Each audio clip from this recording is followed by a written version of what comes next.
तुर्की के मशहूर राइटर हैं सुनेर चाकपताई। उनकी एक बहुत फेमस किताब है अर्दोगन्स एम्पायर। उसमें उन्होंने लिखा है, धीरे धीरे 2003 के बाद से अर्दोगान तुर्की को एक बार फिर से बहुत बड़ी ताकत बनाने की कोशिश कर रहे हैं। ये मॉडर्न तुर्की के फाउंडर कमाल अतातुर्क और ऑटोमन सुल्तानों के ट्रेडिशन यानी रिवाज को वापस लाने की कोशिश है। अब दुनिया में जो ताकतवर मुल्क हैं, उनके आपसी रिश्ते और इंटरनेशनल सियासत पर नजर डालें तो सवाल यहां पर यह उठता है कि क्या प्रेसिडेंट अर्दोगान तुर्की की खोई हुई ग्लोरी को बहाल करना चाहते हैं? इसीलिए वो नेटो का मेंबर होने के बावजूद फ्रांस और ग्रीस जैसे नेटो के दूसरे मेंबर्स मुल्क के तरफ सख्त रवैया अपनाए हुए हैं और अब आर्मेनिया अजरबैजान के बीच चल रही जंग में खुलकर और भरपूर तरीके से अजरबैजान को सपोर्ट कर रहे हैं, जबकि नेटो, रूस और यूरोपियन यूनियन इस मुद्दे पर बिल्कुल न्यूट्रल है। आपको बता दूं, आर्मेनिया और अजरबैजान के बीच नागोर्नो काराबाख इलाके को लेकर जंग छिड़ी हुई है। इससे पहले दोनों मुल्कों के बीच 1980 के दशक से लेकर 1990 के दशक तक चली जंग के दौरान 30,000 से ज्यादा लोगों ने अपनी जान गंवाई थी और 10 लाख से ज्यादा लोगों को इस जंग के चलते अपना घर-बार छोड़कर जाना पड़ा था। अर्दोगान सरकार से जुड़े लोगों का अजरबैजान को लेकर कहना है कि तुर्की और अजरबैजान 2 कंट्री 1 नेशन है, मतलब 2 राज्य 1 राष्ट्र। ऐसा ही आजकल पाकिस्तान और तुर्की के बारे में भी कहा जाता है। खैर, अजरबैजान को सपोर्ट करते हुए तुर्की का कहना है कि कब्जा अजरबैजान की जमीन पर किया गया है और लंबे वक्त से अजरबैजान को परेशान किया जा रहा है। आपको बता दूं, 1991 के बाद से टर्की के रूलर्स ने अजरबैजान को सबसे स्ट्रैटेजिक यानी सबसे रणनीतिक पड़ोसी माना है, क्योंकि जॉर्जिया से होते हुए अजरबैजान की नेचुरल गैस पाइपलाइन टर्की आती है। तुर्की में तेल कम है और इस तरह तेल में अमीर अजरबैजान के साथ करीबी रिश्ते काफी अहमियत रखते हैं। आर्मेनिया और अजरबैजान के बीच आजकल चल रही जंग में अब तक 100 से ज्यादा लोग मारे जा चुके हैं। ऑफिशियली नागोर्नो काराबाख का पूरा एरिया अजरबैजान का हिस्सा है, लेकिन इसकी मेजॉरिटी आबादी आर्मेनियाई है। आर्मेनिया में ईसाई मेजॉरिटी में है, जबकि तेल में अमीर अजरबैजान में मुसलमानों की तादाद ज्यादा है। टर्की के अजरबैजान से बहुत नजदीकी रिश्ते हैं, जबकि आर्मेनिया रशिया का करीबी माना जाता है। हालांकि रूस के अजरबैजान के साथ भी बहुत अच्छे ताल्लुकात हैं। अब आपको बता दूं कि एक वक्त था जब ना रशिया कोई मुल्क था, ना आर्मेनिया और ना अजरबैजान था। ये तीनों ही सोवियत यूनियन का हिस्सा हुआ करते थे, यानी रिपब्लिक थे। 1991 में सोवियत यूनियन टूटा और सभी 15 रिपब्लिक मुल्क बन गए। रशिया सोवियत संघ का सक्सेसर यानी उत्तराधिकारी बन गया। मतलब पहले जो हैसियत सोवियत यूनियन की थी, अब वो रशिया की हो गई। अब आज आर्मेनिया और अजरबैजान लड़ रहे हैं तो इसमें रशिया का रोल काफी दिलचस्प हो गया है, क्योंकि उसको दोनों के साथ पुराने रिश्ते रहे हैं और अब भी हैं। आर्मेनिया के साथ रशिया का मिलिट्री अलायंस है और वहां उसका एक मिलिट्री बेस भी है, लेकिन अपनी सरहदों से सटे अजरबैजान की सरकार से भी रूस की अच्छी बनती है। इसमें सबसे दिलचस्प बात यह है कि आर्मेनिया और अजरबैजान जिन हथियारों और सैनिकों साजो सामान के साथ लड़ रहे हैं, वो उन्होंने रूस से ही खरीदे हैं। यानी रशिया दोनों को ही हथियार बेचता है, मतलब दोनों देश जितना लड़ेंगे रूस को उतना ही फायदा होगा। हालांकि रूस के प्रेसिडेंट पुतिन ने दोनों मुल्कों को फौरन लड़ाई बंद करने और दुश्मनी खत्म करने के लिए बयान जारी कर दिया है, जो कि एक नॉर्मल डिप्लोमेटिक तरीका होता है। पर आर्मेनिया अब इजराइल से भी नाराज हो गया है, क्योंकि इजराइल भी अजरबैजान को हथियार बेचता है।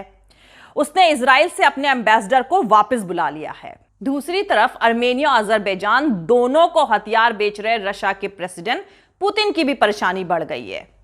वजह है दोनों देशों के बीच में चल रही जंग में टर्की की एंट्री से, क्योंकि तुर्की रूस का पुराना दोस्त है और फौजी मददगार भी। अब ये खबरें आ रही हैं कि सीरिया से भाड़े के फौजियों को तुर्की के रास्ते अजरबैजान भेजा जा रहा है।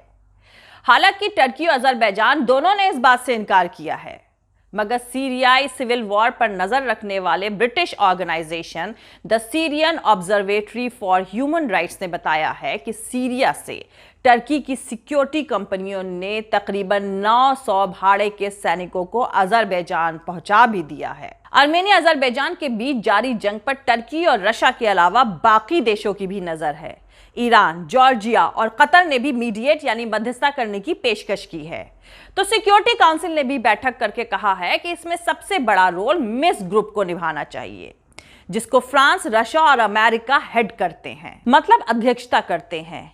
OSCE यानी organisation for security and cooperation in Europe नाम की ऑर्गेनाइजेशन ने 1992 में आर्मेनिया और अजरबैजान के बीच मीडिएट करने के मकसद से इस ग्रुप को बनाया था, मतलब मध्यस्थता करने के मकसद से इस ग्रुप का गठन किया गया था। वैसे टर्की के फॉरेन मिनिस्टर मेवलूत चवुशोग्लू ने 6 अक्टूबर को अपने अजरबैजान के दौरे के दौरान वहां के प्रेसिडेंट इल्हाम अलीयेव से मुलाकात की और नागोर्नो काराबाख के एरिया को लेकर आर्मेनिया के खिलाफ जारी जंग में अजरबैजान का साथ देने का ऐलान किया।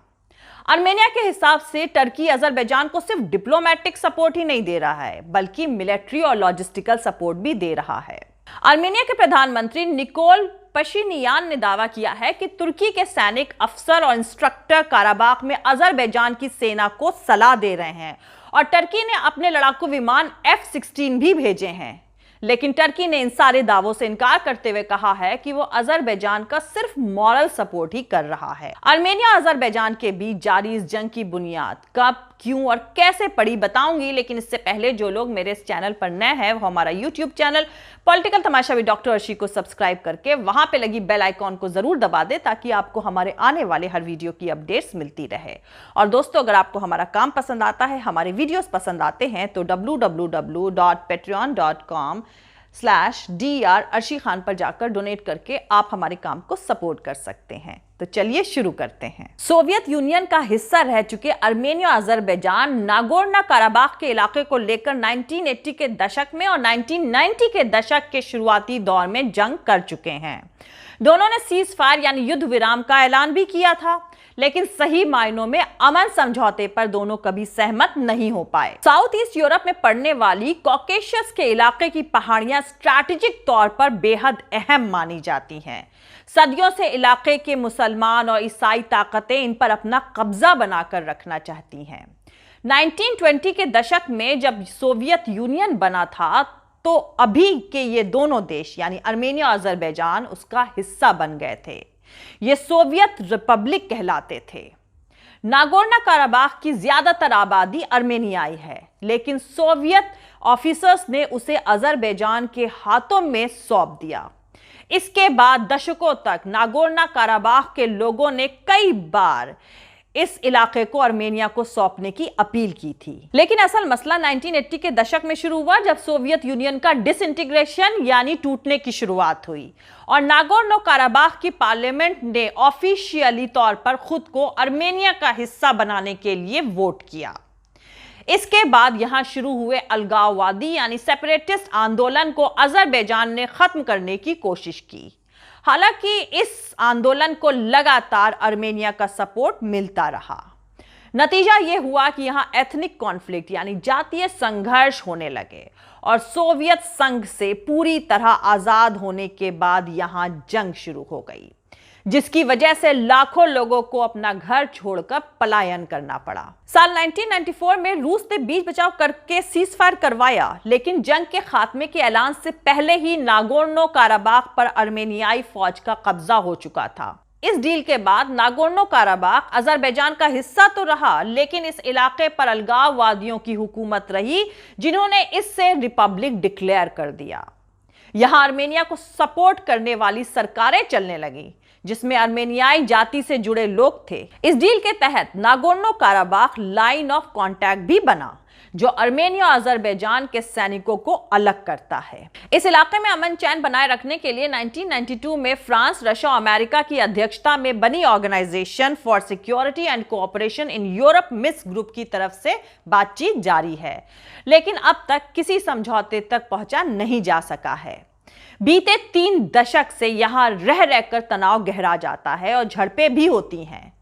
अजरबैजान में बड़ी क्वांटिटी में, बड़े नंबर में टर्की मूल के लोग रहते हैं। ऐसे में नेटो के मेंबर देश तुर्की ने साल 1991 में एक आजाद मुल्क के तौर पर अजरबैजान के वजूद को एक्सेप्ट किया था। अजरबैजान के फॉर्मर प्रेसिडेंट ने दोनों देशों के रिश्ते को दो देश एक राष्ट्र यानी 2 कंट्री 1 नेशन तक कह दिया था। आर्मेनिया के साथ टर्की के कोई आधिकारिक यानी कोई ऑफिशियल रिलेशनशिप नहीं है।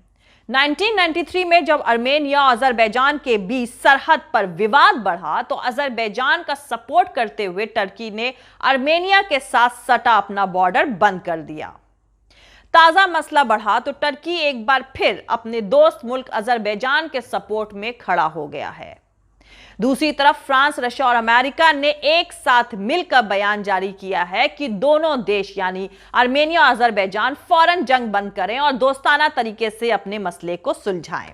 इस पर टर्की के राष्ट्रपति तैयब अर्दोगान ने इन तीनों मुल्कों के दखलंदाजी पर एतराज जताते हुए कहा कि अमेरिका, रशिया और फ्रांस ने 30 सालों तक इस मसले की अनदेखी करी है और अब अगर वो जंग बंद करने की बात कर रहे हैं तो ये मुमकिन नहीं है। अब संघर्ष विराम तभी होगा जब आर्मेनियाई कब्जेदार नागोर्नो काराबाख इलाका खाली करके जाएंगे। अर्दोगान के इस बयान से नेटो और नागोर्नो काराबाख इलाके में तनाव और बढ़ गया है। जय हिंद, सत्यमेव जयते, अल्लाह हाफिज। दोस्तों, हमारा पूरा वीडियो और दूसरे और वीडियोस देखने के लिए हमारा YouTube channel political Tamasha with doctor Arshi को सब्सक्राइब करके वहां पे लगी बेल आइकॉन को जरूर दबा दें ताकि आपको हमारे आने वाले हर वीडियो की अपडेट्स मिलती रहे। और दोस्तों, अगर आपको हमारा काम पसंद आता है, हमारे वीडियोस पसंद आते हैं तो www.patreon.com/dr अर्शी खान पर जाकर डोनेट करके आप हमारे काम को सपोर्ट कर सकते हैं। दोस्तों, अगर आपको हमारा वीडियो पसंद आता है तो लाइक और शेयर करना हरगिज नहीं भूलें। आप हमें फॉलो भी कर सकते हैं हमारे ट्विटर, इंस्टाग्राम और फेसबुक पेज पर। मेरा ट्विटर अकाउंट है @arshi_aziz Khan। Thank you. मिलते हैं अगले वीडियो में।